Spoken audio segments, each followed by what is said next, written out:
함께하면 됩니다. 함께하면 됩니다. 함께하면 됩니다.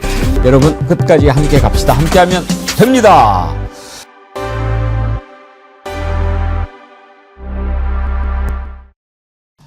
여러분 안녕하십니까, 백운기입니다. 미국과 이란이 협상을 시작했다는 보도가 나오고 있긴 한데요. 트럼프가 닷새간 공격을 유예한다고 밝히기 직전에 매우 수상한 거래가 있었다는 사실이 포착됐습니다. 트럼프가 SNS에 글을 올리기 직전, 그러니까 15분 전에 미국 주식시장과 원유 선물 시장에 대규모 주문이 쏟아졌는데, 당시는 트럼프가 최후 통첩을 한 상황이라 시장을 움직일 만한 이유가 전혀 없어서 미국 언론이 이를 주목하고 있는 겁니다. 이 거래로 원유 선물 시장에 베팅을 했던 누군가는 5억 8천만 달러, 우리 돈으로 8,700억이라는 어마어마한 돈을 챙겼는데 과연 우연일까요? 그러지 않아도 트럼프는 그동안 큰 사건이 있을 때마다 발표 시점을 뉴욕 증시 개장 시간에 맞춰서 발표하는 패턴을 보여왔는데, 일부에서는 트럼프의 가족이나 측근들이 이번 전쟁으로 떼돈을 벌고 있다는 소문까지 나오는 상황입니다. 우리나라 같으면 당장 특검이나 국정조사를 해서 진실을 밝히겠습니다만, 만약 사실이라면 이는 결코 받아들일 수 없는 중범죄 중에 중범죄죠. 사람 목숨 가지고 장난을 치거나 사람 목숨을 이용해서 돈을 버는 것보다 추악한 일이 어디 있습니까? 반드시 밝혀내야 할 겁니다. 생방송 백운기 정치 1번지 출발합니다. 정어리볼에서 특별 기획 상품으로 준비했던 구룡포 산지 직송 연지 홍게, 수량이 부족해서 너무 여러분들이 많이 사랑해 주셔서 어제 소개로 마무리를 하게 됐는데요. 여러분들이 너무나 아쉬워하셔서 정어리몰에서 또 한 번 감사의 의미로 감사 특별 기획 상품을 바로 준비했습니다. 바로 자연산 대광어회인데요. 일반 횟집에서 먹는 광어가 아니라 5kg 이상 되는 대광어입니다. 이것도 그냥 양식이 아니고 자연산이라고 합니다. 그러니 얼마나 맛있겠습니까? 5kg 이상 자연산 대광어회, 이거 쉽게 드실 수 있는 게 아니죠. 그래서 이것도 사흘만 소개해 드릴 수 있을 것 같습니다. 제가 어제 먹어봤거든요. 정말 엄지척 대박입니다. 이게 크니까 일단 두툼하게 썰어져 있어가지고 씹는 순간에 아주 고기 한 점을 딱 먹는 것 같더라고요. 그리고 고소한 맛이, 이게 자연산이라 이렇구나, 제가 아주 느끼게 됐는데요. 당일 손질해서 보내드리니까요, 싱싱하고 맛있습니다. 400g 한 팩이면 서너 분이 충분히 드실 수 있거든요. 근데 한 점이 엄청 커가지고 뭐 몇 점만 드셔도 맨입으로는 못 먹어요. 이번에 사흘만 준비했으니까요, 여러분들 회를 드시고 싶은 분 이번 기회 놓치지 마시기 바랍니다. 전화 주문도 됩니다. 1551-3158 전화 주문하시면 친절하게 접수 도와드리도록 하겠습니다. 이것도 역시 드시고 세척 사과로 입가심하시면 좋지요. 사과도 여러분들이 계속 사랑해 주시니까요, 아주 3번 씻어서 깨끗한 거 포장까지 해서 드시니까 바로바로 드실 수 있는 껍질째 먹는 세척 사과도 여러분들 많이 사랑해 주세요. 네, 여러분 환영합니다. 뒷배경이 정말 근사하지요. 제 뒤로 보이는 저 아름다운 꽃이 홍매화입니다. 홍매화, 붉은 매화.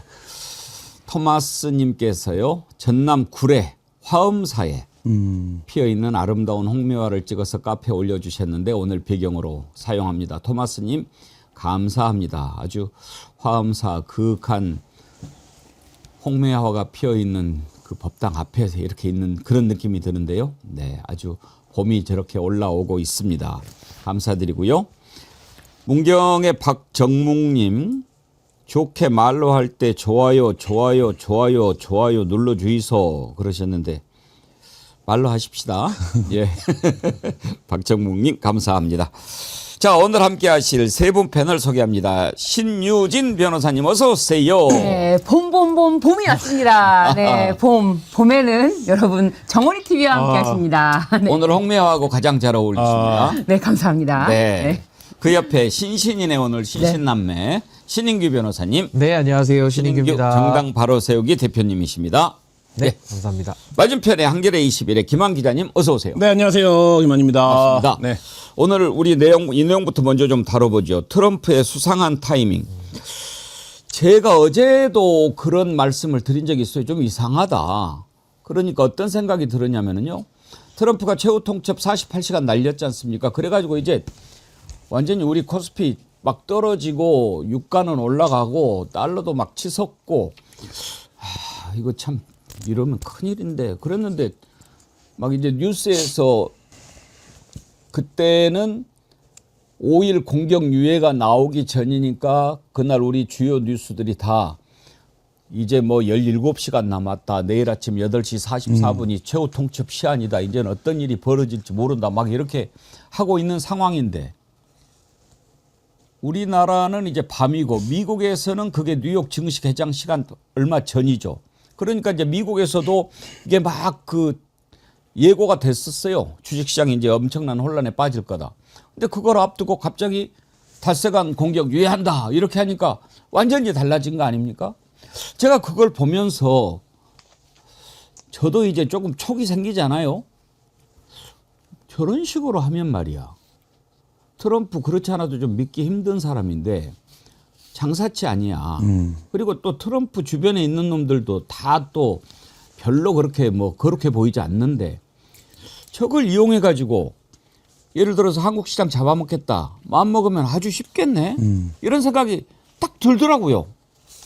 그래서 뭐야 저게. 물론 이제 크게 보면 전술이죠.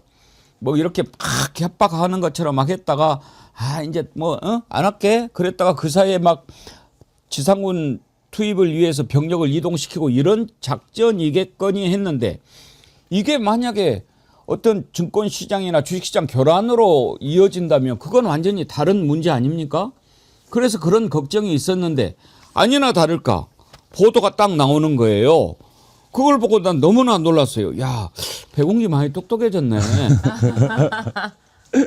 김한 기자님, 파이낸셜 타임스가 그거를 포착을 했죠. 네, 지금 미국 뭐 좀 난리가 난 상황인데요. 그러니까 이제 전쟁 이후에 5일간의 휴전 선언이죠. 5일간의 휴전을 발표하기 15분 전에 수상한 거래가 있었다는 거예요. 한 8,700억 정도의 원유 거래가 있었다는 건데, 그러니까 시장에서는 보통 이 정도 타이밍이면 이게 우연인가라기보다는 이게 뭔가 정보가 있었나 보다 이렇게 판단할 수밖에 없는 시간과 금액대고.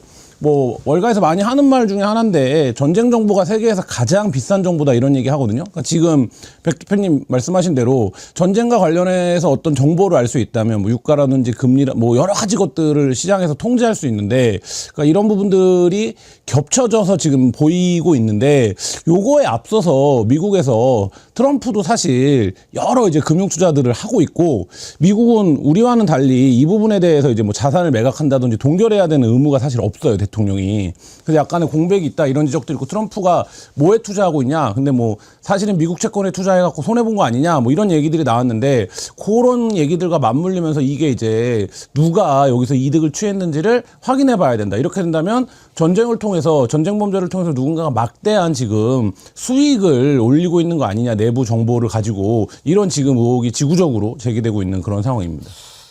만약에 그렇다면 이건 정말 우리가 용서할 수 없는 일이죠. 우리가 식품 범죄를 중하게 다루지 않습니까? 왜 그렇습니까? 사람 목숨 가지고 장난치니까 그거는 엄청나게 엄중하게 다룬다는 거예요. 그리고 또 장의사들도 혹시 뭘 장난치고 그러면 이거는 정말 용납이 안 돼요. 왜? 사람이 매우 궁박한 처지 정말 부모를 잃고 사랑하는 사람을 잃고 경황이 없는데 그걸 이용해서 장난친다. 이런 건 심지어 죽은 목숨 가지고 장난쳐도 우리가 용납할 수가 없는데 지금 얼마나 많은 인명피해가 나고 있습니까? 전쟁인데 이걸 이용해서 만약에 돈을 벌려고 한다? 그건 정말 용서할 수가 없죠. 지금요. 그렇지 않아도 트럼프가 발표하는 게 좀 수상하다. 이번 것과는 좀 다른 거예요. 그동안에 트럼프가 여러 번 이렇게 발표를 했는데 CNN이 그 패턴을 분석한 게 있어요. 꼭 뉴욕 증시 시간에 맞춰가지고 뭔가 발표하더라. 이런 패턴을 분석해서 CNN이 보도를 했어요. 예를 들면 뉴욕 증시가 문을 닫은 지난 21일 토요일 날 최후 통첩을 날린 거예요. 그랬다가 증시 개장 2시간 전에 5일간 공격 유예한다. 이러니까 유가라든지 채권 금리가 엄청 급등했다가 우리 코스피는 곤두박질 치고 그랬다가 다시 저기가 됐고요. 이러한 공격을 발표할 때도 증시가 마감된 2월 8일 새벽 시간대였어요. 그리고 그린란드 또 점령한다고 막 그러지 않았습니까?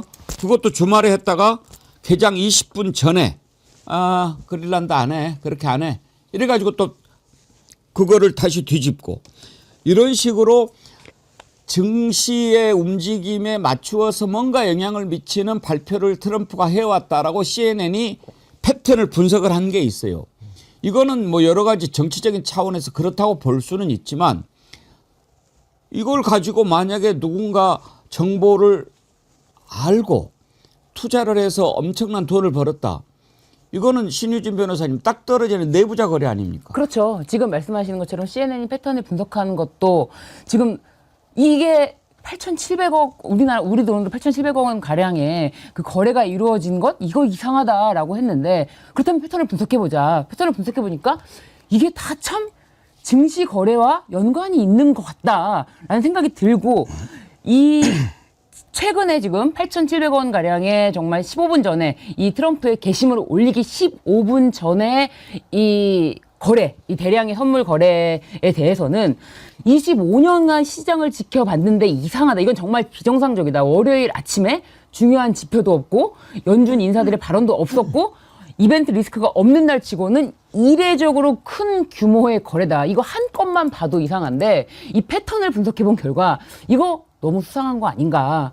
그렇게 얘기가 나올 수밖에 없고 이것에 대해서는 뭐 백악관에서는 근거가 없는 얘기다라고 하지만 이거 이렇게 대량으로 거래가 이루어진 것에 대해서 이게 개미들이 갑자기 대량으로 움직일 아무런 요인이 없는데 이건 아니다. 그래서 이것에 대해서는 누군가 움직였는지 이것도 조사해보면 나오지 않겠습니까? 이것도 조사가 필요한 것이 아닌가 그렇게 봅니다. 그러니까 중요한 게 돈의 규모도 중요하지만 이게 거래가 된 방향이거든요. 그러니까 말하자면 지금 말씀하신 것처럼 누가 보더라도 이때 원유 가격이 오를 것이 자명해진 상황에서 누군가가 근데 15분 전에 원유 가격이 떨어질 것으로 예상을 하고 이거에 대규모 베팅을 한 거 아닙니까?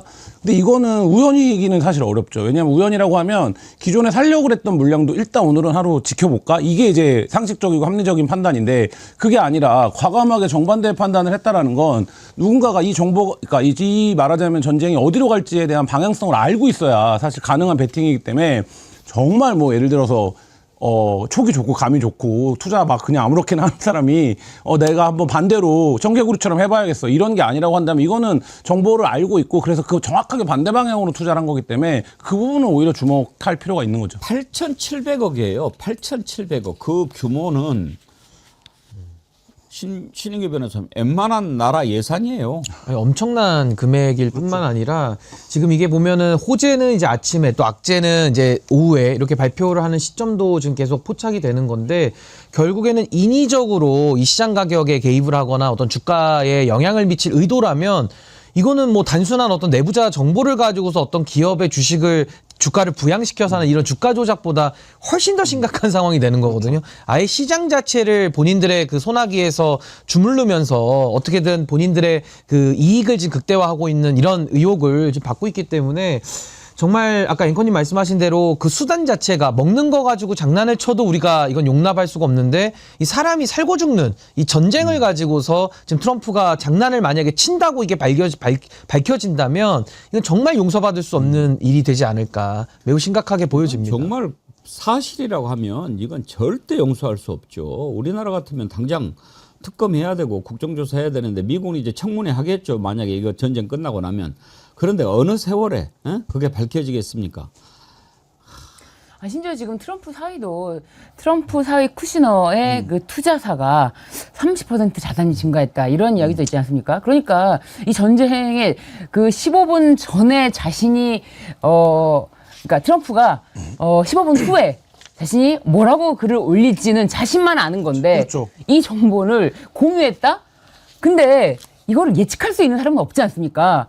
이거를 알지 않고서는 이런 짓은 하기가 어렵다. 불가능하죠. 그렇게 보입니다. 아니, 그리고 우리도 비슷한 사례가 있었잖아요. 그 우크라이나 전쟁과 관련돼서 그러니까 국정을 운영하면서도 주가에 영향을 미치는 그러니까 소위 말해서 그 삼부토건과 관련된 주가 조작 의혹들이 김건희와 연관돼서 다 있는 건데 김건희가 누굽니까? 윤석열의 의사를 같이 결정할 수 있는 사람이 껴있다 보니까 이런 식의 주가 조작 의심을 받는 수사까지 가는 건데 같이 하는 게 아니고 윤석열을 지휘하고 지시하는 사람이죠. 그렇죠. 뭐 사실상 그런 네. 지휘 감독 관계인데 트럼프 같은 경우는 한층 더 어떻게 보면 세계 어떤 경제 시장에 영향을 더 미칠 수 있는 힘을 가지고 만약에 김건희 수법을 쓴다면 충분히 개연성은 있지 않습니까? 그렇다면 이거는 뭐 정말 사람의 생명을 가지고 돈을 맞바꿨다라는 이건 좀 있을 수 없는 일이 되지 않을까. 제가 그 우크라이나주 주가 조작 관련 취재할 때 들었던 재미난 얘기 중에 주가 조작하는 사람들이 이게 대통령이 소재인 사건이에요. 이런 표현 쓰거든요. 그러니까 대통령 그 자체가 소재였다는 거예요. 근데 이거는 지금 그 논리대로 하면 트럼프 그 자체가 소재인 예, 사건이기 때문에 이 부분에 대해서는 말씀하신 대로 이제 뭐 국내법에 준하는 뭐 강력한 절차를 미국이 할 수 있을지 모르겠습니다만 말도 안 되는 일이죠. 이건 사실 인류사적 범죄죠. 예, 만약에 사실이라면. 우리나라 같으면 지금 뭐 증권 주가 조작하면 패가 망신. 네. 이재명 대통령이 그렇게 이야기하는데 이건 절대 용납할 수 없죠. 그렇죠. 그 김건희 얘기하셨는데 신인규 변호사님 쓴 책에 그녀를 위한 그녀에 의한. 그렇게 부제를 달지 않았어요. 그러니까 보수의 종말로서 이제 그 부제가 아까 말씀하신 대로 그녀라는 저희가 상징을 가지고 김건희를 토대로 해서 글을 한번 썼었는데, 그러니까 지금은 김건희가 윤석열을 지휘 감독해서 하는 것도 문제지만 이건 트럼프 본인 자체가 지금 그렇죠. 그런 유사한 행동을 하고 또 이게 전 세계의 어떤 주식시장에 미치는 영향까지 고려한다면은 이건 뭐 더 그 범위가 훨씬 더 크게 악영향을 지금 미치고 있는 상황이라서 매우 심각하게 보여집니다. 그러고 보면은 이제 뭐 우리나라 윤석열을 트럼프에 비유를 많이 했었는데 지금 하는 걸 보니까 김건희네요. 네. 김건희. 정말 폭탄 같은 존재고, 그리고 모든 상황에 자신의 이익과 연결시키는 그런 머리는 누구보다도 김건희가 탁월하지 않았습니까? 근데 트럼프라고 그게 없겠습니까? 저는 트럼프 자기 마음대로 하고 멋대로 하고 뭐 죽이네 살리네 이런 거 전부 다 자기가 꽉 잡고 있는 그런 상황에서 저는 트럼프가 만약에 자기가 올린 이런 글 SNS 게시글에 의해서 누군가 8,700억의 그 큰 돈을 왔다 갔다 하면서 큰 수익을 벌었다면은 이거 만약 자기 본인이 아니라면 가만히 있지 않을걸요? 배 아파서 못 있죠. 가만히 있지 않을 네. 거예요. 예, 트럼프의 행동을 보면 압니다. 이거 별일 아니다 가만히 넘어가면은 트럼프인가? 예. 우리가 그동안 이렇게 쭉 겪어본 바에 의하면 이상하면 이상한 거예요. 그건 분명히 네. 뭔가가 있어요. 이상해요. 네. 이건 이상해요. 한번 좀 따져봐야죠. 그 전에 또 이상한 게 우리나라에 있었잖아요. 김건희 그렇죠. 아까 이야기했는데 도이치모터스 주가 조작 사건 어떻게 됐습니까? 무혐의 처분을 했는데 검찰이. 그런데 이번에 특검이 압수수색해서 딱 보니까 이미 한참 전에 다 정리가 돼 있었다는 거예요. 예? 이건 이러이러함으로 무혐의다.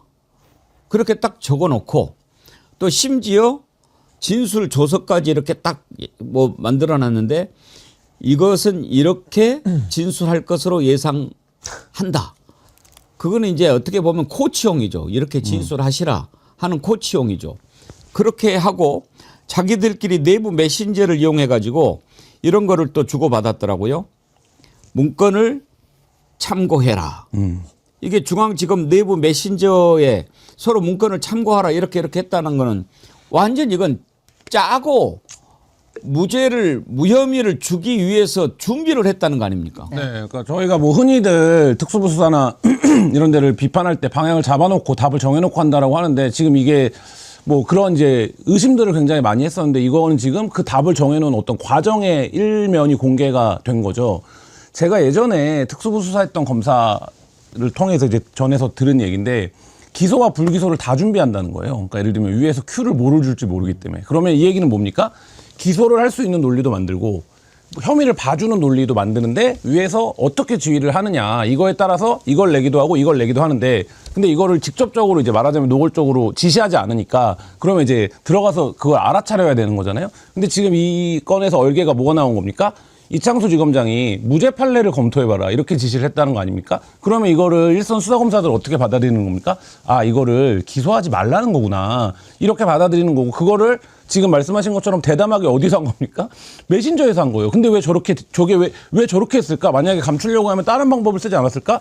검찰은 저렇게까지 수사가 들어올 적이 한 번도 없었기 때문에 이렇게까지 들어올 거라고 예상하지 못했던 거고 그리고 이제 공교로운 거는 이때 시기예요. 시기인데 뭐냐면 도이치 관련된 수사가 진행이 되면서 청와대가 전격적으로 누구를 임명했습니까? 그때 김주현 민정수석을 임명을 했죠. 그리고 공개된 박성재 법무부 장관과 김건희 여사의 메신저도 그 같은 달입니다. 그리고 이것도 이창수의 지시도 같은 달이거든요.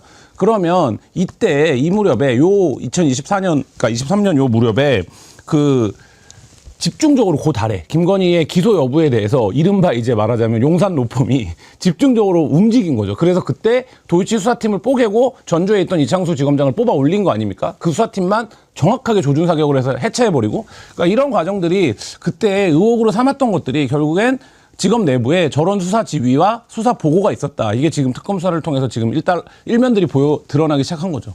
이자들이 미리 그 만들어 놓은 그 문서가 있는데 거기에 보면 뭐 증거 불충분해서 혐의 없다. 네. 이게 불기소 결정할 때 하고 내용이 같다는 거예요. 같죠. 그렇죠.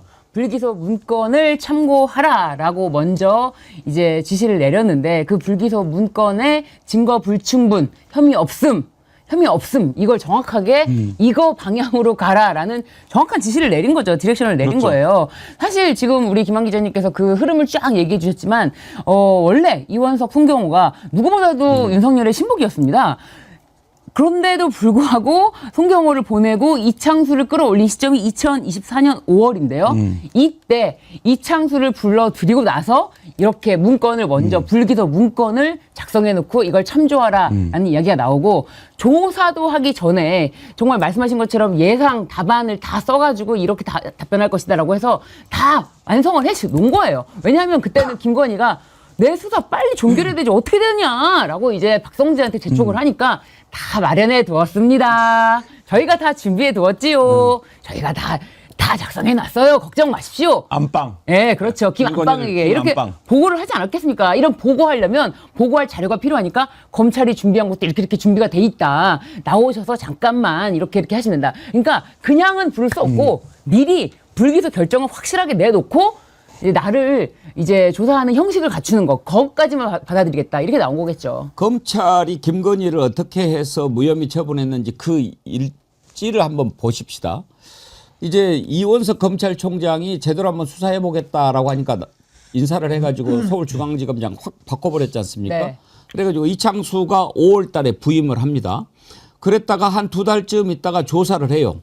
그 조사를 하는데 어떻게 했습니까? 우리가 너무나 잘 아는 대로 핸드폰 반납하고 가서 아련을 했지 않습니까? 그리고 10월 달에 해보니까 무혐의입니다. 이따가 또 조상을 우리가 또 한번 봅시다. 제가 항상 기회가 되는 대로 저분 모습을 보여드립니다. 여러분들 길에서 만나면 알고 인사하시라고. 근데 그 문건이 언제 작성됐냐? 바로 조사하기 전에 다 써놨다 이겁니다. 그러면 이게 조사입니까? 이렇게 답변을 하시면 될 것 같습니다. 아마 휴대폰 반납한 것도 김건희 쪽이 요구한 게 아니라 이창수가 시켰을지도 몰라요. 왜냐하면 그렇게 하는 것을 혹시라도 녹음을 해가지고 나중에 증거가 될까봐 그렇게 못하게 한 것일 수도 있다 이런 생각도 드는데 무슨 짓인들 할 놈들이니까. 그런데 저렇게 했다. 그러면 신인규 대표님, 저건 범죄 아닙니까?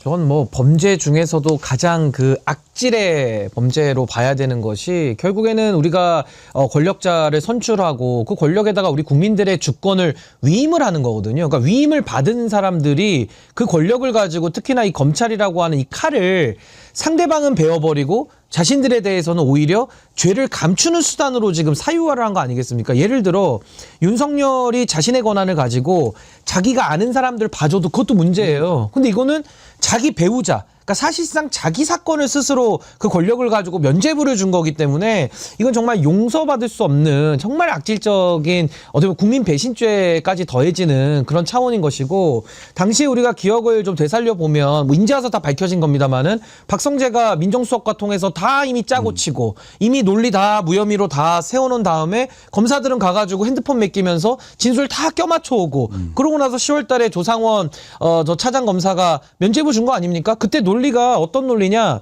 김건희가 주식에 대한 지식이 없으니까 무죄라는 거예요. 세상에 그런 논리가 어디 있습니까? 그러면 법의 무죄는 용서받지 못한다고 우리가 하고 있는데 나는 몰라요. 아무것도 몰라요. 그럼 다 무죄 나옵니까? 그게 아니거든요. 그러니까 어떻게 보면 어떻게 해서라도 권력을 동원해서 김건희 하나만큼은 봐줘서 이 김건희의 권력을 더 연장시키겠다. 이 영구 권력화하겠다라는 그 시작점에 지금 검찰이 합세한 거기 때문에 당시에 뭐 이창수부터 해가지고 조상원, 최재훈 또 김주현, 민정석에 이르기까지 윤석열에게 부안해동하고 충성맹세했던 그 검사들 전 지금이라도 이거는 가장 엄벌에 처하는 전 죄를 물어야 된다 이렇게 봅니다. 그리고 지금 기자들이 열심히 취재를 하고 있을 텐데 김건희가 그 이른바 이제 황제 조사를 받았을 때 조서 내용을 아마 특검이 확보를 했을 겁니다. 그러면 저때 작성된 문답과 김건희의 조서 내용이 얼마나 일치하느냐가 사실 이 사건은 그럼 더 이상 증명할 게 사실 안 남거든요. 근데 그 조서가 이제 보도가 되지 않을까. 왜냐하면 그거를 통해서 저 계획이 기수였다. 그러니까 미수가 아니라 기수였다. 실행이 됐다. 이거 입증이 끝나는 거기 때문에 그게 곧 나오지 않을까 싶습니다.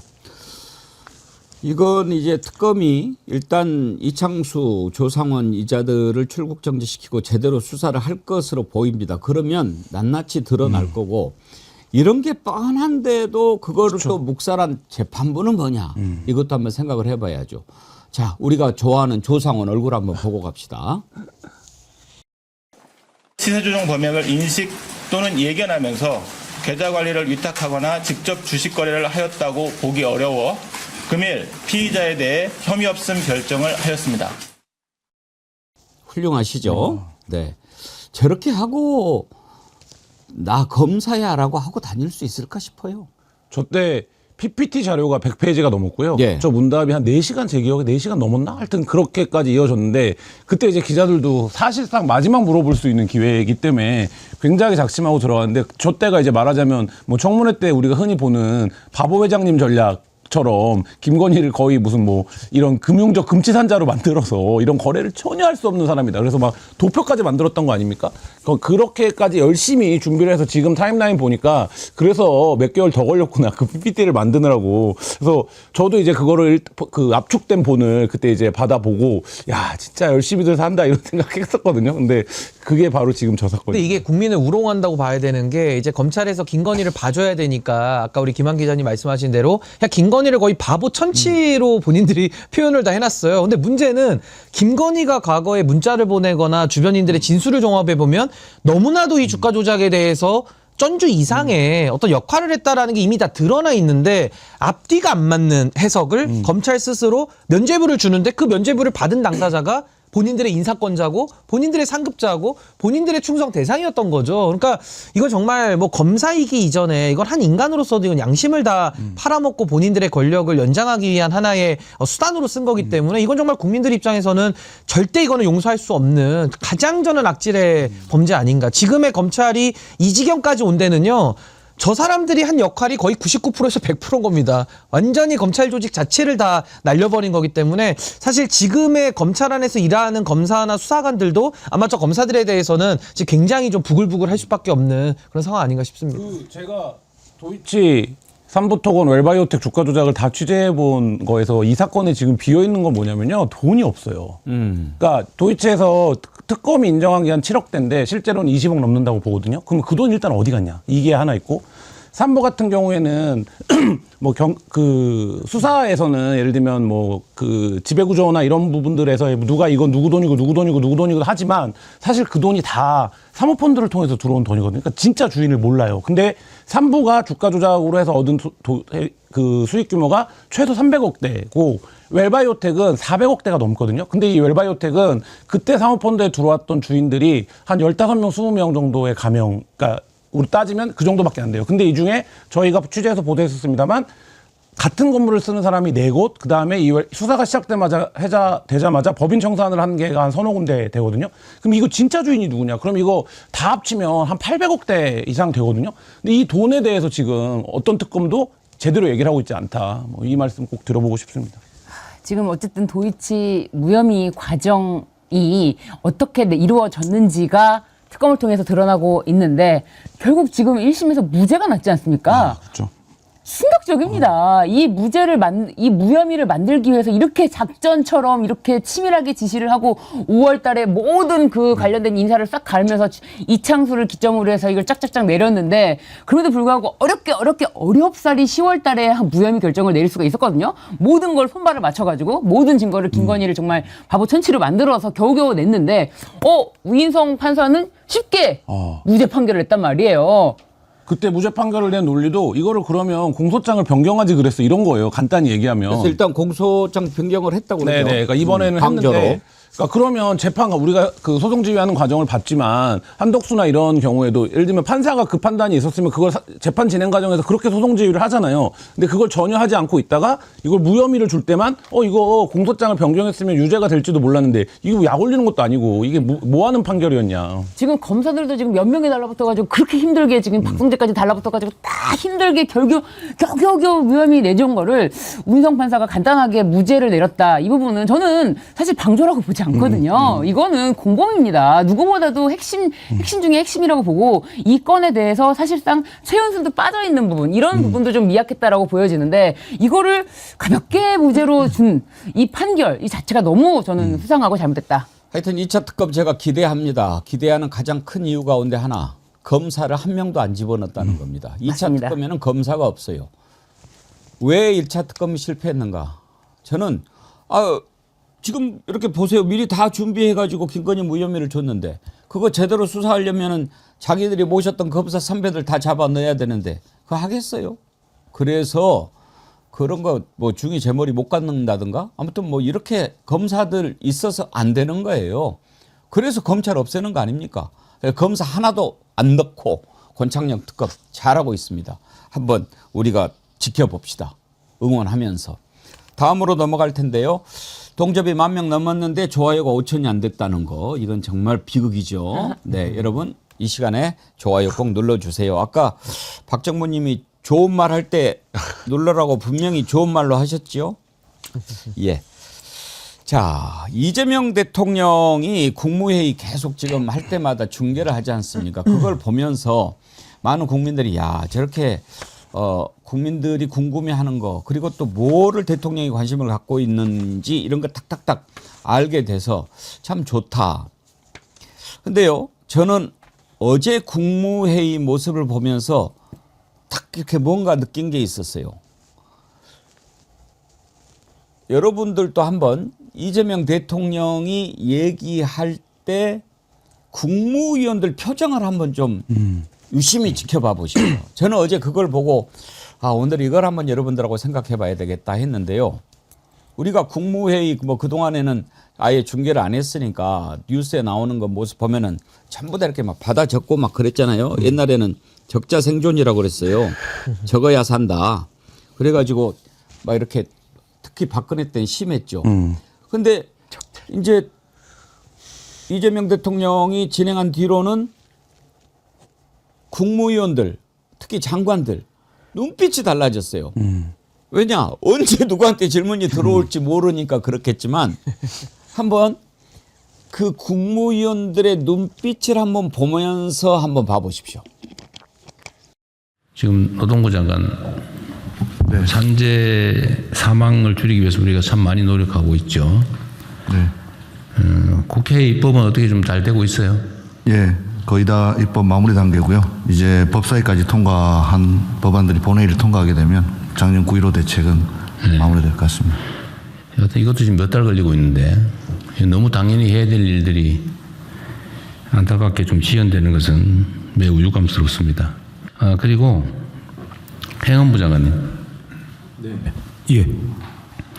전에 제가 왜 그 계곡 정비 불법 시설물 네네. 정비하라고 했는데 그때 뭐 851건인가 그렇다고 해서 그럴 리가 없다고 해서 재조사 중이잖아요. 네네. 지금 3월 말까지. 네. 그런데도 아마 누락되는 데가 있을 거예요. 이거는 이제 공직 기강에 관한 문제거든요. 네네. 대통령이 지금 제가 오늘 3번째 말하는 것 같은데 그렇습니다. 이런데도 불구하고 누락을 하거나 이런 거는 요번에 재조사 기간이 끝난 다음에 전국적으로 감찰반을 만들어 가지고 네네. 실태 조사를 시키고 네. 신고를 좀 한번 받도록 하십시오. 제 SNS에도 아마 이게 지나고 나면 신고를 좀 시키려고 하거든요. 네. 누락시키거나 이런 공직자와 자치단체 여기에 대해서는 형사처벌까지도 징계를 넘어서서 징계는 당연하고 이거 직무유기거든요. 예. 엄정하게 처벌하도록 하십시오. 아주 싸하지요. 네. 뭐 대통령이 3번이나 말했는데 지금 저런 상황에서 누가 정신 바짝 안 차리고 있겠어요. 국무위원들 표정만 저희가 따로 캡처를 해가지고 준비를 했습니다. 한번 보시죠. 와. 어떤 표정이었는지. 자, 지금 김성한 장관 표정 있고 그 뒤에 이제 또 김민석 총리, 윤호중 장관, 또 조현 장관 표정 보고 그다음 지금 구윤철 경제 부총리, 재경부, 예, 부총리. 예. 눈 번쩍 떠야지. 예? 이 김정관 뭐 원래도 뭐 총총하기도 합디다마는 보면은 뒤에 있는 수석들도 그렇고 유심히 보면은 야 정말 그래서 제가 진작에 이번 이재명 정부 때 강요로 들어가고 싶은 사람들한테 한 얘기가 있어요. 대충 뭐 나 장관이다 하고 푹신하게 앉아가지고 일할 사람들은 아예 장관할 생각을 하지 마라. 이재명 정부에서는 이 일을 해야 된다. 이 일 못하는 사람은 아예 안 들어가는 것이 신상에 좋을 거다. 그런 얘기했는데 이제 저렇게 조금씩 각이 잡혀가고 있다 하는 생각이 들어서 저 부분만 따로 뽑아서 여러분들한테 좀 같이 생각을 해보자고 준비를 했고요. 또 저기가 있어요. 이재명 대통령이 이렇게 이야기를 했을 때 나중에 꼭 그걸 또 챙겨요. 그 한번 딱 이렇게 지시하면 그대로 뭐 저기 하고 뭐 넘어가고 그러는데 그거 어떻게 됐어요? 꼭 이렇게 하니까 훈련이 될 수밖에 없는 거예요. 그러니까요. 제가 이거 3번째 얘기하는데 이거 제대로 조사하십시오. 말하는 횟수까지 알잖아요. 네, 제대로 조사 안 하는 것도 직무유기고 제대로 조사한 다음에 나와서 아무것도 안 하는 거 이거 제대로 형사처벌까지 다 하십시오. 정확하게 말을 하니까 이거 뭐 덜덜덜 떨릴 수가 없습니다. 네.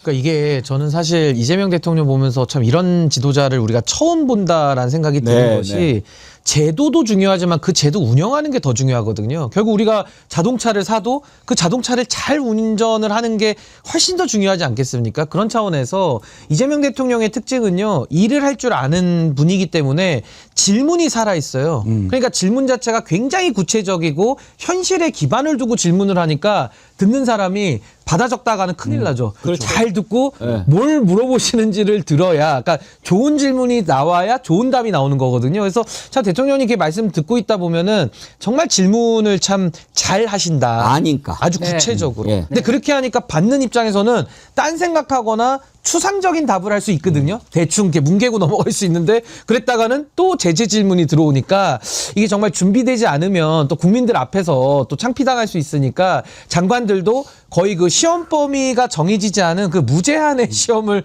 늘 매일 아마 받는 그런 느낌을 받을 거고 저렇게 공직자들이 좀 피곤해질 수 있잖아요. 결국 국민들이 그렇죠. 편안해진다. 네. 그렇게 봅니다. 진짜 힘들 것 같아요.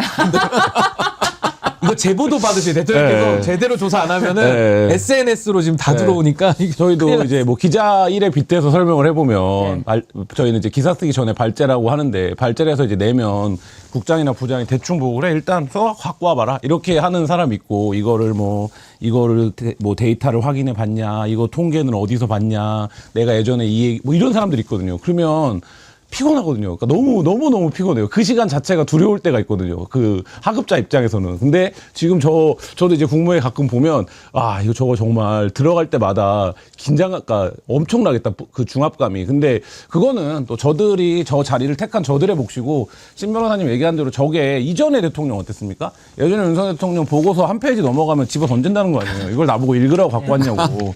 그리고 어린이집이라든지 이렇게 민생이나 현장 같은 데 가면 뒤에 대통령실 직원들이 조마조마하다는 거예요. 무슨 얘기를 할지 몰라갖고. 그러니까 전혀 현안 파악이 안 되고 하니까. 근데 지금 그런 모습과 우리가 그게 바로 직전 정부입니다. 뭐 십수년 전의 정부가 아니라 그런 대통령과 지금 이재명 대통령의 모습을 보면 이게 지금 뭐 대구 경북에서도 지지율이 나오는 배경이 나 이재명 별로 안 좋아했었는데 이재명 뭐 사법 리스크 이런 거 있다 그랬는데 뭐 했는데 지금 대통령이 되고 나서 대구 경북에서 나오는 얘기가 뭡니까?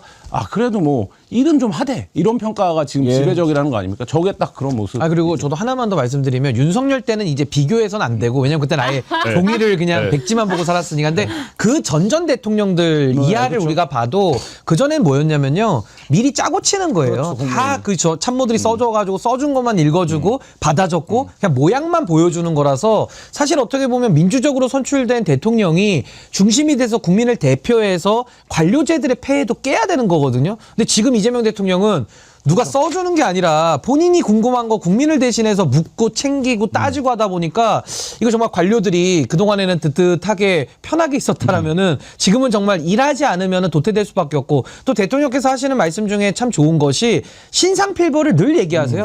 이번에도 그 정유사 수사 잘한 검사들은 포상하라고 하니까 그 기획예산처 차관이 뭐 예산 준비돼 있다고 얘기하는 그 장면도 나오거든요. 그러니까 잘한 공무원들에 대해서는 포상하고 상을 주고 못한 사람들은 징벌하고 징계하는 이게 그동안에 안 돼왔던 대한민국 현실이기 때문에 아마 그런 부분들도 일 잘한다라는 걸 국민들이 더 효능감으로 느끼시지 않을까 싶습니다. 조권섭님, 대통령님 진짜 잘하십니다. 국힘 전 당원으로서 박수 보내드립니다. 다 지지하는 거지. 우리 신윤규 대표님 따라서 오신 분인 것 같습니다. 네. 영원이님, 방송이 생생히 나가는 상황이니 더 긴장하겠죠. 그렇죠. 녹수님, 윤여준 씨와 저렇게 일 잘하는 대통령하고 일 한번 해보고 싶다고 그랬지요. 테크님, 행정을 쉽게 보는 자들이 있는데 행정은 종합예술입니다. 맞아요. 이향님, 진짜 노력형 천재 대통령님이 계신 우리 참 다행이고 행복합니다. 뭐 대통령 막 칭송하고 뭐 용비어천가 하자고 하는 게 아니라 잘하는 건 우리가 또 잘했다고 그럼요. 칭찬하잖아요. 네. 여러분 이 시계 알아요? 번쩍번쩍. 이거 네. 대통령시계. 내 이런 사람이야. 근데요, 어제 이재명 대통령이 국무회의에서 유난히 강조했던 게 있었어요. 공직기강이었습니다. 저는 왜 오늘 요즘에 이제 이재명 대통령이 SNS라든지 또 발언을 통해서 갖고 가는 어젠다를 저는 항상 주목하면서 듣거든요. 그동안에 주로 이제 가려고 하는 것은 언론 개혁이었거든요. 언론 이렇게 가서는 안 된다. 이거는 흉기다. 이렇게 하다가 최근에 이제 그 조폭 연루설 대법원 판결 난 뒤로는 SBS까지 직접 겨냥하면서 사과 받아내고 언론 개혁으로 방향을 잡아가는 걸 느꼈는데 어제는 공직기강 쪽에 자꾸 이렇게 초점을 맞추길래 저거는 무슨 차원일까? 지금 어디가 공직이 좀 기강이 흐트러졌다는 보고를 받았나? 그런 생각을 했거든요. 말 나온 김에 윤석열 때 공직기강은 정말 심각했어요. 제가 윤석열 정부 그러니까 그때 이 본인부터 맨날 술 처먹고 늦게 출근하고 또 사우나하고 뭐 사무실에서 이렇게 하는데 그게 공직 기강이 서겠습니까? 그런 거 금방 소문 나거든요. 아까 조직에서 얘기하셨는데 우리 김한 기자님이 상급자가 맨날 자리 비우고 뭐 근무 시간에 사우나나 가 있고 그러면 그 밑에 있는 사람이 뭘 열심히 일하겠습니까? 그래서 제가 그때 윤석열 정부 출범하고 6개월쯤 지나서 총리실에 파견 나가 있는 공무원하고 한번 만난 적이 있는데 걱정을 하더라고요. 선배님 큰일 났습니다. 왜요? 공무원들이 벌써부터 일을 안 합니다. 6개월인데. 근데 일을 안 하는 거예요. 왜? 위에서 내려오는 게 없대요. 그러니까 위에서 이렇게 하라 내려와야 거기에 맞춰서 일하는 게 공무원들인데 위에서 아무것도 안 내려온다는 거예요. 그런 일을 할 수가 없다는 거예요. 그래서 나는 지금 이재명 대통령이 엄청나게 챙기는데 왜 공직기강을 오늘 강조하지 그랬는데 저는 오늘 아침에 이래서였구나. 지금 속보가 들어왔는데 청와대가 비상경제상황실을 가동을 했습니다. 강훈식 비서실장을 실장으로 이제 중동 상황 이것에 선제적으로 대응한다라고 해서 비상경제상황실을 설치했는데 이랬구나. 뭐든지요. 갑자기 하면 사고 납니다. 딱 긴장을 시킨 다음에 해야 돼요. 우리 신인규 대표님 잘 아시겠지만 군대에서 가장 군기가 심한 때가 언제입니까? 사격 훈련할 때 아닙니까? 사격은 직접 총기를 가지고 하는 거기 때문에 그 전에는 엄청나게 기압을 단단히 넣는 거죠. 혹시라도 사고가 날 수 있는 거니까. 그러니까 다른 어느 때보다도 사격 훈련 할 때는 그 전에 그냥 엄청나게 집중을 시키죠. 그렇게 해서 사격장에 들어가야 총기 오발 사고도 안 나고 집중하게 되는 거 아니겠습니까? 그래서 이렇게 비상경제 상황실을 설치를 해서 움직여야 되는데 혹시라도 공직기강이 흐트러지면 이거는 완전히 그르칠 수 있으니 이렇게 고삐를 탁 틀어친 거 아닌가 그런 생각이 들더라고요. 그것도 마찬가지고 또 지금 대한민국의 상황들이 아까 그 윤석열 정권 말씀해 주셨는데 지난 3년 동안 공무원들이 일을 할 수가 없었을 겁니다. 무슨 뭐 아이디어도 없고 뭐 해놔도 뒤집히는 이제 이런 상황 속에서는 공무원들이 움직일 필요가 전혀 없는 거예요. 그냥 어디다가 줄을 대서 승진할까지 이것만 고민하다가 지금은 이제 이재명 대통령 체제에 들어와서 또 열심히 이제 일하기 시작이 됐고 또 지금은 또 이란발 중동에서 여러 가지 지금 경제적 위기가 발생하다 보니까 아마 대통령님께서도 이제 지금 타이밍에서는 이 공직기강을 통해 가지고 정말 제대로 일하는 정부가 돼야만 하고 그래야지만 지금의 이 위기를 또 슬기롭게 잘 극복할 수 있겠다라는 그런 책임감에서 오늘 나온 이야기 아닌가 싶습니다. 예. 말씀하시죠. 그 연동되어 있는 부분들인데, 그러니까 지금 말씀하신 것처럼 김장도를 높이는 차원도 있고 그러니까 전에 대통령과 다르게 강조하는 두 가지를 특징적인 걸 꼽자면 신상필벌이 하나고 또 하나는 속도예요. 그러니까 속도 얘기를 굉장히 많이 합니다. 그러니까 그래서 이 속도가 발목을 잡는 게 국회라고 얘기할 때도 있고 아니면 내가 뭐 3개월 전에 얘기했는데 왜 여태까지도 같은 얘기냐 이런 얘기도 국무회에서 막 서슴없이 하거든요. 그러면 사실 부처는 난리 나요. 장관이 면전에서 그런 얘기를 듣고 오면. 근데 이 속도를 굉장히 많이 얘기하는데 지금 이제 말하자면 장관들은 정무직이니까 막 이제 대화가 되는 것 같지만 이 파급이 밑에까지 내려가지 않는다. 밑에들은 여전히 관료적인 어떤 특성 안에서 움직인다라는 거를 지금 한 거의 1년 이제 가까이 하면서 그 얘기를 많이, 그 생각을 많이 하는 게 아닌가라는 생각이 들어요. 그래서 이제 이거는 뭐 국무회의 보다셔도 이제 그런 장 말씀, 이거는 입법 문제도 아닌데 왜 이렇게 안 되는 거냐. 이런 얘기는 결국에는 공무원 니네 왜 이렇게 일을 안 하냐. 이 얘기랑 똑같은 거거든요. 근데 공무원들 입장에서는 모든 행정 조직을 경험해 보신 분들이 알지만 사소한 방향 전환을 하는데 굉장히 오래 걸립니다. 근데 이제 이 부분에 대해서 계속적인 얘기를 이 속도로는 못 한다라는 거를 차원에서 이제 그거를 그 공무원들이 알아들을 수 있는 말로 공직기강. 그래서 오늘 아까 개공 얘기도 뭐라고 얘기하는 겁니까? 그거 반드시 처벌한다. 직무유기다. 이렇게 표현하는 거 아닙니까? 그러니까 이제 그런 게 좀 스타일 이런 거랑도 좀 맞물려 있는 것 근데 같습니다. 그게 재밌는 게 뭐냐면요. 역대 대통령들은 과거 경력을 보시면 기초 단위의 행정까지 다 아는 분은 안 계셨어요. 뭐 국회의원만 하시다가 된다든지 아니면 뭐 청와대에서 이제 고위직이죠. 그러니까 고위직에서 내려다보는 것과 정말 밑에서 이루어지는 행정까지 다 알면서 올라가는 거는 매우 드문 케이스인데 이재명 대통령께서는 성남시장을 2번이나 하고 경기지사부터 국회 또 대통령까지 이 모든 과정들을 다 밟아봤기 때문에 그 경험적 노하우가 있는 거죠. 이게 왜 위에서는 돌아가는 듯한 모양은 있는데 또 실제로 밑에까지는 안 가고 있는 상황에서는 그럼 어디가 지금 막혀 있냐라고 하는 부분들을 아마 그 막힌 혀를 제대로 아는 그 대통령이시기 때문에 아마 저런 공직기강의 문제도 계속 강조를 하는 그런 이유가 있는 거 아닌가 싶습니다. 그렇기도 하고 지금 트럼프는 매일 뭐 시시각각 변하고 지금 뭐 전쟁에서 이겼다, 지금 뭐 협상 중이다 이런 얘기를 계속하고 그렇지만 또 다음날은 어떤 뉴스가 나올지 모르고 우리가 지금 중동 전쟁에 대해서 직접적으로 또 어떻게 되는지 우리 상황 자체가 너무 급변하지 않습니까? 이런 것에 대해서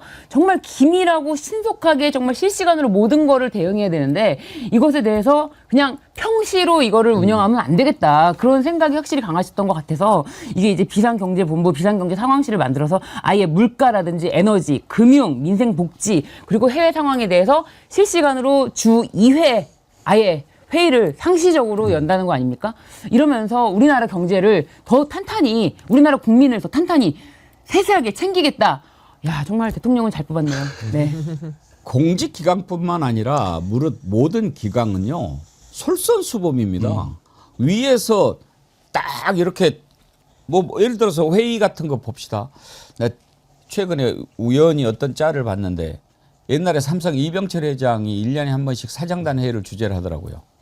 와, 그건 뭐 진짜 살벌하대. 그러니까 일단 그 이병철 회장이 딱 이렇게 앉아 있으니까 사장단들 이렇게 딱 앉아가지고 숨도 못 쉬고 이렇게 있더라고.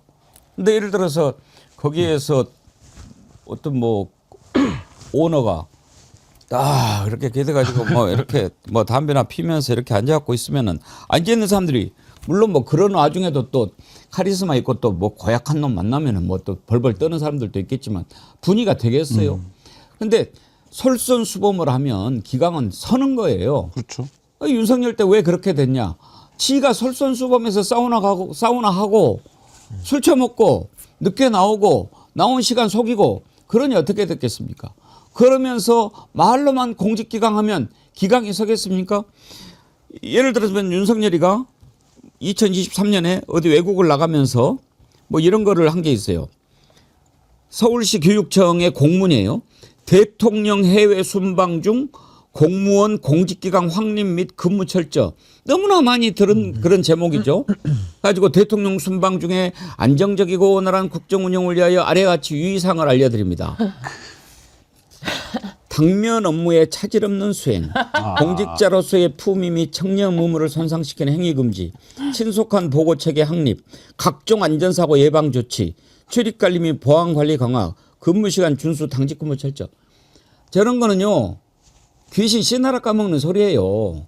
저거를 보고 누가 공직 기강 좀 해야 확실히 해야 되겠네. 이렇게 생각하겠습니까? 아이고 또 내려왔구나 그러지요. 그러면서 이제 저거를 어떻게 하냐? 나중에 저거는 왜 보내냐? 공직 기강에 상관없이. 나중에 무슨 일이 생기면 책임 물으려고 그러는 거예요. 책임 회피. 그렇죠. 받는 사람은 이제 회피해야 되니까. 내가 이렇게 지시했잖아. 그렇죠. 민피용. 근데 네가 보니까 몇 번 항 어겼네. 에? 출입 관리 안 했구만. 이렇게 하려고 꼬투리 잡으려고. 그렇죠. 그러니까 알죠.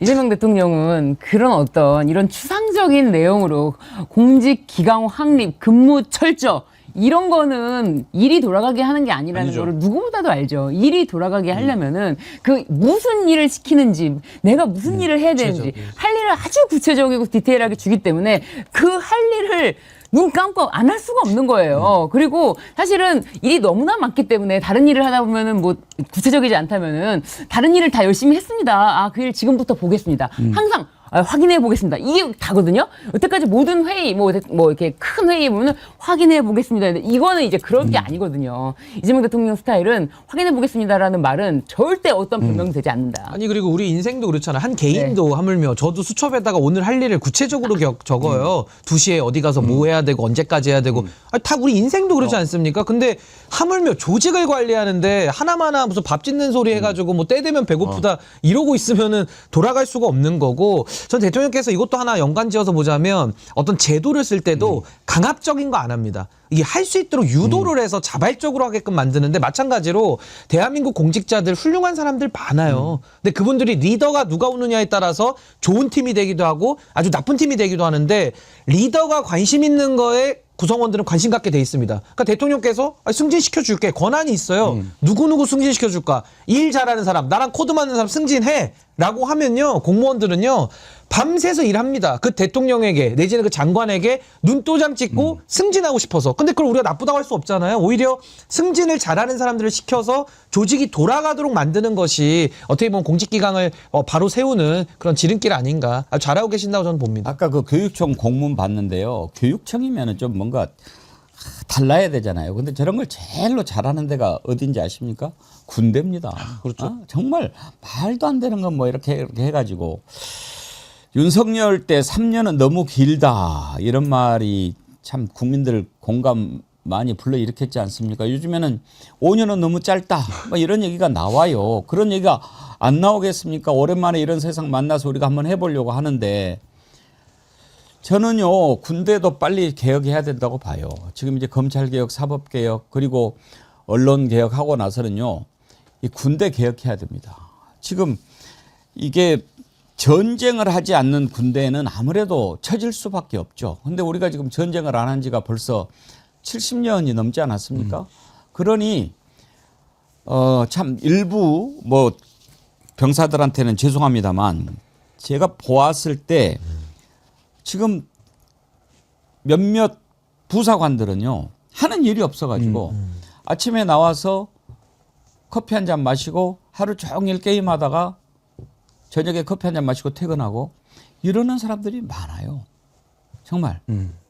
뭐 군부대도 이제는 좀 달라져야 되거든요. 그럼 뭔가 달라지는 전투 환경에 어떻게 대응해야 될 것인가. 그럼 뭐 AI 교육이라도 좀 시키든지 뭐 이렇게 좀 변화하는 모습을 보여야 되는데 고칠 때는 많고 시간은 짧고 제가 이렇게 마음이 급한데 이재명 대통령은 오죽하겠나 그런 생각 듭니다. 기강하면 또 군대니까 기강에 바로 서야 되고 기강 얘기 나온 김에 네. 사법부 네. 지금 재판 기강 확실하게 잡는 사람이 이중관 부장판사 아닙니까? 그렇죠. 그 기강이 제대로 안 잡힌 재판정에서 이하상, 권우현 이런 자들이 큰 소리치고 왈왈대고 뭐 이렇게 개판 만드는 거 아니겠어요? 이중관 앞에서 꼼짝 못 하잖아요. 그리고 법 적용도 엄격하게 하고 뭐 이렇게 막 물어보고 그러다 보니 이제 최상목 같은 사람이 난리를 치는 거죠.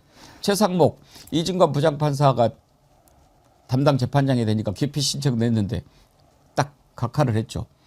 그러니까 또 이번은 항고했다고? 네네. 그러면 어떻게 돼요?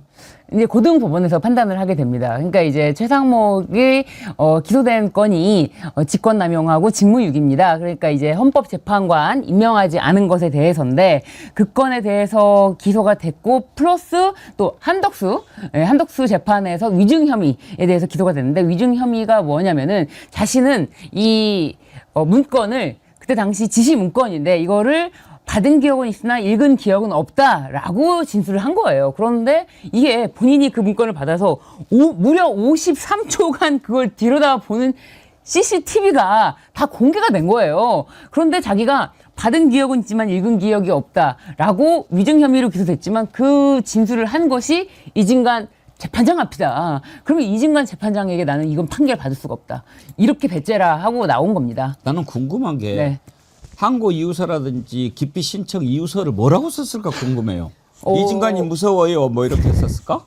이유서는 사실상 이제 뭐 합리적으로 차이는 맞지 않지만 목적음 자체는 이게 불공정한 재판의 우려가 있다. 뭐 이렇게. 그러니까 불공정한 재판을 할 거라고 하는 근거가 뭐냐. 그러니까 이진관의 소송지 방식이 예를 들면 편견이 있다는 거예요. 그러니까 예를 들면 그런 방식의 소송 지위가 예단을 갖고 있기 때문에 그리고 이제 그 예단이 뭐냐? 이진관이 한 판결이 근거한 거예요. 그러니까 이거는 사실 말씀하신 대로 이유서를 쓰기 위한 이유지 그렇죠. 이거를 법원이 받아들일 가능성은 없죠. 근데 그거를 그냥 뭐 이렇게 어려운 말로 이렇게 썼지라고 하는 거를 일반인들이 이해하게 말하시면 난 이진관한테 재판 받고 싶지 않아요. 이건 거죠. 핵심적인 맞습니다. 거. 근데 이거는 매를 버는 거 아니에요 오히려?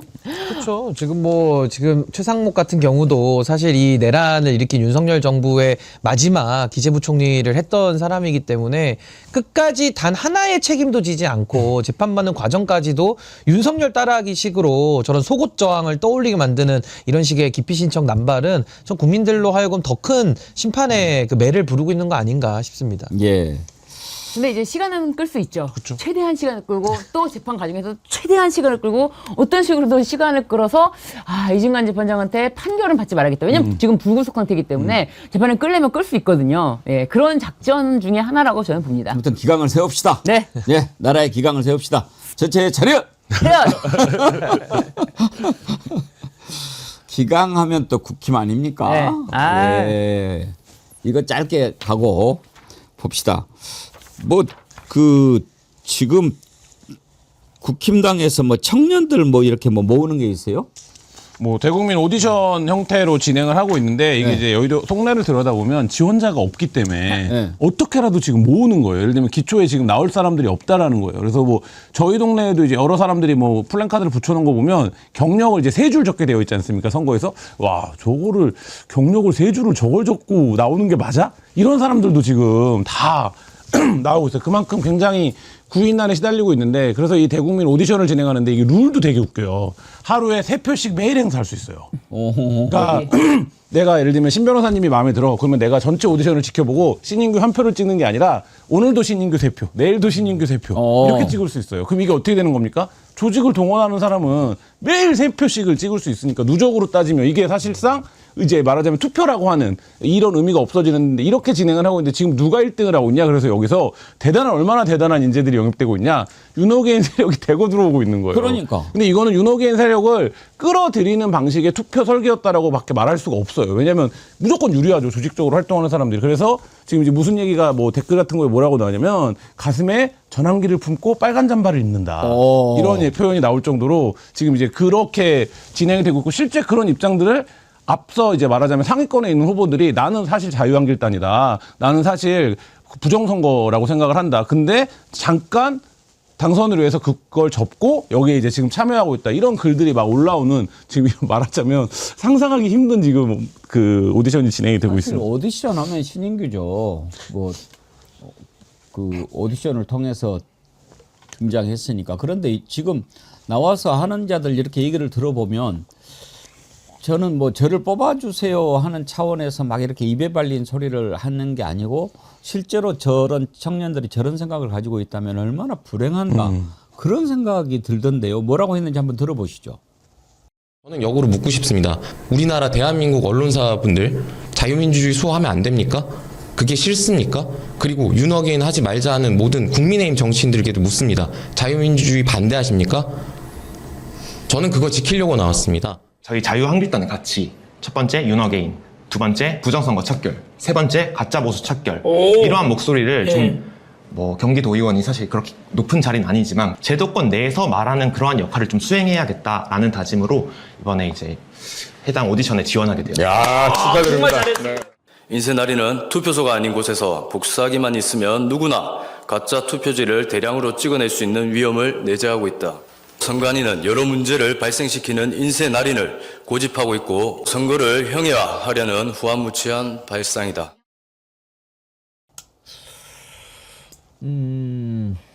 그 옛날 나치가 네. 소년단인가 청년단인가 뭐 이런 거 모았죠. 소년단. 네. 얼핏 그런 생각이 듭니다. 그러니까 지금 뭐 한길단이라고 지금 자기들은 부르는 사람들이 많은 건데 결국 이제 국민의힘이 더 이상 회복 불가능할 정도로 망가졌다라는 그 단면을 지금 보고 있는 거 아닌가 그런 생각이 들고요. 저게 뭐 이름만 오디션이지 아무 관심도 없는 그냥 본인들의 전환길 부류의 사람들의 성향을 강화하는 하나의 이벤트로 지금 이 선거를 이용하고 있는 거기 때문에 물론 저 후보들이 나오면 국민들이 찍겠습니까? 당연히 심판해야 되는 것이고 참 이것이 어떻게 보면 이제 국민의힘이 무너져가는 그 마지막 발악 단계를 우리가 보고 있는 거 아닌가. 저 얘기도 아까 그 젊은 분이 나와서 뭐 자유민주주의 체제 지키러 나왔다고 하는데 누가 지금 자유민주주의 체제를 없앤 사람이 없고 만약에 지키려 나왔다고 하면요. 윤어게인을 먼저 부정해야 되는 거예요. 윤석열하고 싸워야 되는데 윤석열 사진 들고 나와서 자유민주주의를 지키겠다라고 하니까 이게 국민들 보시기에는 이거 무슨 자기가 자기와 싸우는 참 신기한 광경을 지금 보고 있다 생각이 듭니다. 하태룡님이 한마디로 정리해 주셨네. 에라이 모질이들 합창. 정말. 아우 저런 뉴스는 좀 MBC, KBS, SBS 집중 취재를 좀 했으면 좋겠어요. 네네. 지금 국민의힘의 오디션 상황 생중계 좀 하고 좀 그래드리는 거 아닙니까? 누가 보나 거기서. 아니 그러니까요. 지금 상황이 저렇다. 정말 이 정도다. 걱정됩니다. 자 끝으로 오늘 인천공항에 박왕렬이가 들어왔어요. 네. 박왕렬 누군지 아세요? 여러분? 기억하시는 분은 기억하시겠지만 이재명 대통령이 지난번에 필리핀에 가가지고 여기 박왕렬이라고 있지요. 그거 좀 우리한테 넘겨주세요. 그랬던 자입니다. 그 박왕렬이가 필리핀에서 잔인하게 이렇게 그 교민들을 살해하고 지금 징역 60년인가 선고를 받고 복역을 하고 있는데 징역 60년이나 선고를 받고 복역하고 있는 자가 그 교도소 안에서 마약을 팔고 또 여자들을 불러서 파티를 하고 그러고 있다는 거 아닙니까? 야, 저도 면상 한번 보고 싶었는데 오늘 들어왔어요. 들어왔는데 야, 그 모습을 보고 정말 놀랐어요. 되게 이렇게 뭐 붙잡혀가지고 호송이 되면 모자를 푹 눌러 쓴다든지 마스크를 쓴다든지 또 고개를 숙인다든지 막 그러잖아요. 그런데 아주 당당하게 딱 정말 보무도 당당하게 걸어 들어오면서 기자가 질문하니까 기자한테 뭐라고 했는지 아십니까? 한번 보시죠. 야, 질서 유지해 주세요. 피해자 유가족한테 하실 말씀 없으세요? 남자도 아니라고요? 기자한테 너는 남자도 아니야 그렇게 이야기를 해. 뭐 뜬금없는 맥락이니까. 텔레그램에 전세계라는 닉네임으로 이제 마약을 팔던 사람으로 알려져 있는데 뭐 3명을 죽였고 처음에 이제 다단계 범죄에 가담을 했다 필리핀으로 도주했다가 거기서 이제 다시 금품 갈취를 목적으로 이제 뭐 죽이고 이런 이제 범죄자고 교도소에 들어가서는 뭐 탈옥도 하려고 했었고 그래서 굉장히 뭐라 그럴까요? 그러니까 이게 왜 정상회담의 의제까지 됐냐면 한국 사회가 동남아시아가 뭔가 예를 들면 한국인을 대상으로 범죄를 저지른다. 이런 이제 말하자면 동남아에 대한 어떤 부정적이고 고착화된 이미지를 형성하는데 굉장히 큰 기여를 해서 이제 대통령이 직접 인도 요청을 했던 범죄자인데 들어오면서 저런 모습을 보이는 것 자체가 참 뭐 알 수가 없습니다. 그러니까 이제 어쨌든 필리핀에서 수감 중임에도 불구하고 텔레그램 통해서 매월 300억 원, 300억 원? 이게 가능합니까? 매월 300억 원대 마약을 국내에 유통한다는 거예요. 그러니까 매월 300억 원씩 그냥 국내에 유통되는 마약의 정점이 이 박학년이라는 자기 때문에 이자를 그냥 거기 필리핀 감옥에 가 있다? 이걸로 끝내서는 절대 이 마약이 근절될 수 없기 때문에 대통령이 굳이 그거를 콕 집어서 얘기할 수밖에 없었고 국내에 들어와서 이제 그 부분에 대해서 이제 끊어야 되는 거죠. 저자가 이렇게 들어왔을 때 이재명 대통령이 그 글을 올린 게 있어요. 대한 국민을 해치는 자는 지구 끝까지 추적해서라도 반드시 잡습니다. 그러면서 마르코스 대통령한테 감사드린다라고 하면서 이자 이렇게 보였는데 좀 눈빛 좀 보세요. 아이고 참. 그 필리핀 사탕수수밭에서 한국이 3명을 살해했던 그런 악당입니다. 그래서 지금 우리나라로 들어와서 이제 제대로 한번 해야 될 텐데 오늘 2부에서요. 이 박광렬을 집중 취재했던 우리나라에서 박광렬 이 사람보다 더 잘하는 사람 없어요. 일요시사 오혁정 기자가 나옵니다.